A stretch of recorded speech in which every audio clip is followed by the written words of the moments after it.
last on the hot seat tonight, only Kiwi in the 4 Antipodeans we've got here this evening, Seb Manson, who drove a great race on last Sunday's reverse grid format race to win. That must have felt pretty good, Seb. Tell us relive it a little bit for us. Yeah, it was okay. I mean, starting from grid 2 is a bit better than P8, so that was nice.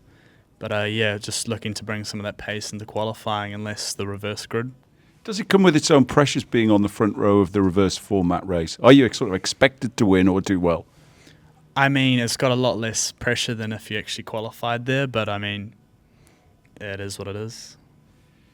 What was the strategy that you chucked at it to make sure that you got out front? Did you use newer tyres, or did you go for a setup on the car that would make you quick in the first half of the race? What's the thought process when you find yourself at the end of race 1 and it's like, okay, I've got a front row start? What's the first thing that comes to your mind? I'll set the car up to win, or I'm more interested in the weekend as a whole?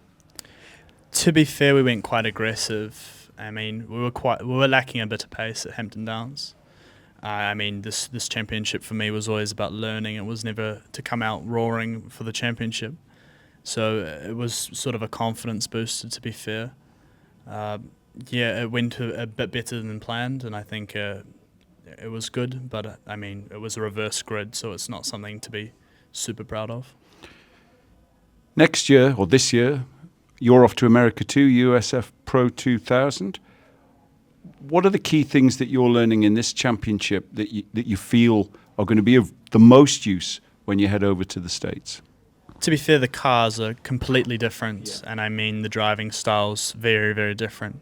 So what I do here is sort of more to learn and grow with the 2 engineers that I'm working with in the States. So that is a big part of why I'm here. Another part would just be learning and growing as a single-seater driver, because this is 5 weeks in a row of racing, so it's the best bang for buck and best racing you get as a New Zealander without leaving home. So it's quite an amazing championship in that aspect.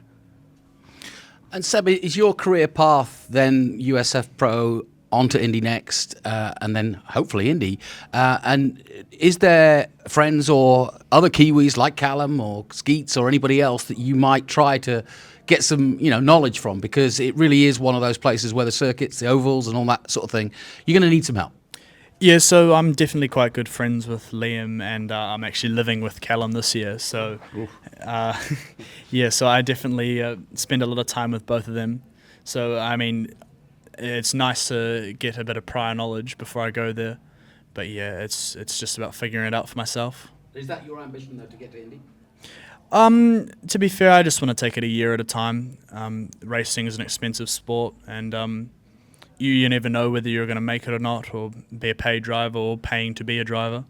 So I take it this year and try to perform as well as I can. If opportunities arise, I might continue into the next year, but if not, I'm happy with going back to school or uni.